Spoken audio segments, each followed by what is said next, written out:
Although Peter Smith was one of the later of the Irish immigrants to Port Hood, he came here about 1830, his life here was one of great prosperity. The house that we're standing in front of, his house, built probably about 20-25 years after his arrival here, I think is one of the most quietly elegant houses in all of Cape Breton, built of stone, allegedly from Louisbourg, identifies the great wealth which Peter Smith came to have. Came from Ireland as a very young boy, was impoverished, began selling things from his pack throughout Guysborough, eventually came to Port Hood, very quickly came to be a prominent merchant, a member of the municipal council, taking leadership roles with the school board that was here, and left a fortune which helped to endow some portions of St. FX University. He represents to me a large number of Irish who came to Port Hood and found here a place to live and a place to practice their craft. Some of them came quite early. In fact, by 1818, of the 35 households here, more than half of them were Irish, or people who claimed to be of Irish origin. A great many of them were craftspeople. They were weavers, they were boat builders, they were people who identified as butchers and millers. So in the history of Cape Breton, I think we have to look at Port Hood as being one of the major settlements of Irish, and many Irish who prospered, such as that poor young man who came here, Peter Smith, and when he died 50 years later, left behind a fortune and this splendid house, which to me represents the success of many Irish families on this island. Besides Port Hood and Mabou, the other major settlement of Irish in Inverness County was in the Margarese, especially northeast Margaree. Two of the most accomplished Irishmen from Cape Breton, priests and professors, Moses Cody and Jimmy Tompkins, came from northeast Margaree. Born in 1882, Moses Cody became the director of the Extension Department of St. Francis Xavier University. In his writings and speeches, he developed the theme that men, by community action and planning, could become masters of their own destiny. Between 1929 and his death in 1959, Father Cody dominated the field of mass education.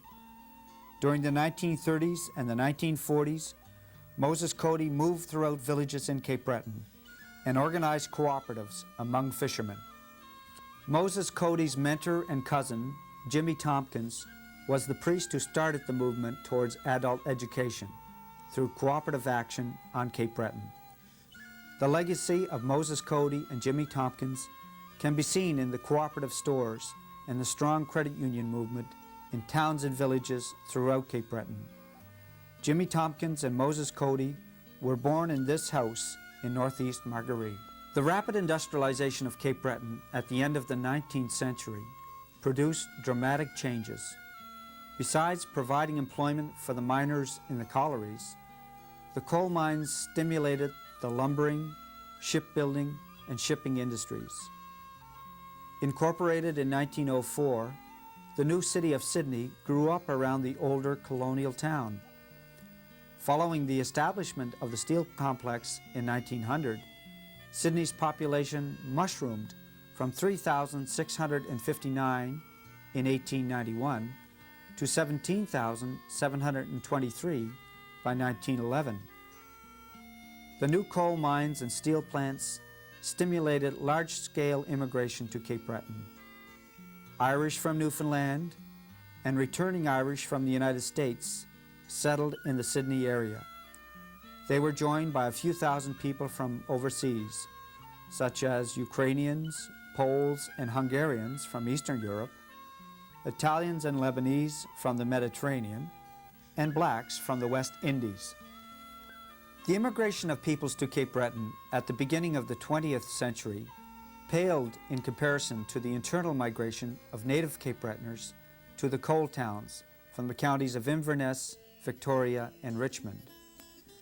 Between 1871 and 1911, the industrial area of Cape Breton County expanded from a population of 12,246 to 57,263. From 1871 to 1921, the Irish population nearly doubled, from 7,311 to 14,527. The overwhelming majority of this increase came from the surrounding counties on the island.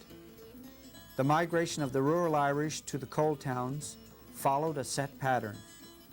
It was primarily single, young men who moved from their home villages to the emerging coal towns.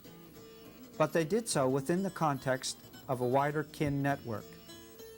During periodic layoffs, these young men went back to their home villages and eventually married girls from their boyhood homes, much like the Scottish and the Acadians. Since 1921, the Irish population of Cape Breton has remained stable at 14,000 people, and today the Irish represent approximately 8% of Cape Breton's total population of 177,000. The most prominent organization for promoting Irish social and cultural life in Cape Breton during the late 19th and early 20th century was the Ancient Order of Hibernians. With its headquarters at St. Patrick's Church, the Ancient Order of Hibernians was theoretically open to anyone of Irish ancestry, but it had a strong Catholic connotation. Mike Fitzgerald was the last president of the Ancient Order of Hibernians in Cape Breton and the current president of the Irish Benevolent Society. Well, the Ancient Order of Hibernians is a strictly Irish Catholic organization, and they were all from all over Canada and the United States, really. And their main objective was to promote, sponsor priests and religious people to the religious life, as well as doing a lot of charitable work within the community. And they also used to have, I think, one of the biggest parades in here in Eastern Canada in Glace Bay at one time. So they did promote the Irish a lot, and was a very good and reputable organization. And their headquarters were at St. Patrick's Church? The headquarters were at St. Patrick's Church, and we took over St. Patrick's Church. It was, I think, granted to us through the Diocese of Antigonish at that time. And of course, a lot of work was done on by the Irish, the Ancient Order of Hibernians, and that went on, I think, to 1964, I think, when the Ancient Order of Hibernians were kind of faded out. And then the Irish Benevolent Society came on the scene. So, yeah, a lot of people, about 2 years after that, there was a lot of people wanted to join an organization, and cultural started to come about pretty heavy. So we decided to start an Irish Benevolent Society, and we called it Cape Breton Irish Benevolent Society.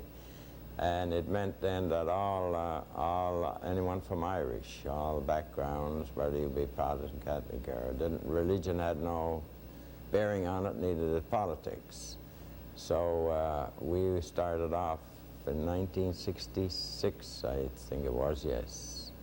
And went over very well. We had a very, very large number starting off our group. And I remember in 1967, the organization performed for then the Queen Mother, I think, on a visit. And that was the initial start of the Irish Benevolent Society. Since then, I think we've been going pretty well. 1967, we got the charter. And we've been going ever since then. And as it is, we've been doing a lot of work within the community. Basically, our job is promoting the culture, really, within the area. Of course, we take a lot of part in community activities. We sponsor a lot of projects, and we take part in everything that's going on within the community. For example, we have different things coming up for Christmas shows. We donate to the Christmas Wiseman's Club almost every year with ties and different things for the children. We sponsor a queen every year for the last 15 years, I think it is now. We've been sending a queen to the Miss Nova Scotia pageant. And that's done in St. Patrick's.